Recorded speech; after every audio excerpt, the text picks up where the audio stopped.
এখানে দেখতেই পাচ্ছেন চিতল মাছ আমি ভেজে নিয়েছি, আলু ভেজে নিয়েছি, নতুন আলু দিয়ে চিতল মাছ দিয়ে ঝোল রান্না করব। খাবারটা আমার খুবই পছন্দের একটা খাবার।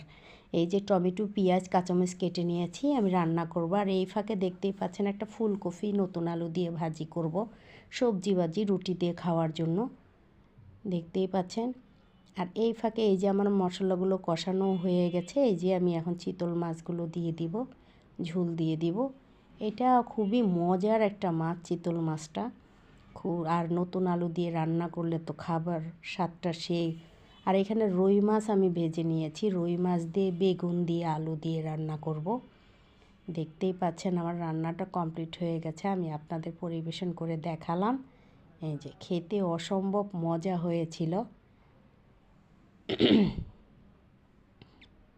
ঠান্ডাও লেগে গেছে আমার প্রচুর, আমি 12 মাসই অসুস্থ থাকি। এই যে বেগুন আর নতুন আলু কেটে নিয়েছি, আর এই যে রুই মাছ কেটে ধুয়ে পরিষ্কার করে নিয়েছি।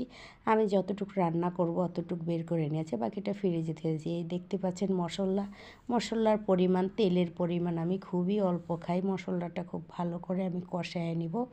কষায় এখানে আমি বেগুন আলুগুলো দিয়ে দিব। এই দেখতেই পাচ্ছেন আমার মশলাটা কষানোটা কমপ্লিট হয়ে গেছে, আমি বেগুন আলুগুলো দিয়ে দিচ্ছি। এই যে মূলত রুই মাছ দিয়ে বেগুন আলু দিয়ে একটা ঝোল তরকারি রান্না করব, যেন রুটি দিয়ে ভাত দিয়ে সব কিছু দিয়েই খাবারটা খেতে অসম্ভব মজা হয়, সেইভাবেই রান্না করব। দেখতেই পাচ্ছেন আমি ঢাকনা দিয়ে ঢেকে দেব, খুব ভালো করে কষায় নেব। আর এই ফাঁকে আমি বেগুন ভর্তা করব। চুলার মাঝে এই যে তেল মিক্স করে বেগুনটা পুড়ে নিয়েছি। আর এই ফাঁকে দেখতেই পাচ্ছেন আমার চিতল মাছের আলু দিয়ে রান্নাটা হয়ে গেছে। আমি ধনেপাতা দিয়ে দিয়েছি, ধনেপাতা দিলে খাবারের স্বাদটা খুবই মজা হয়।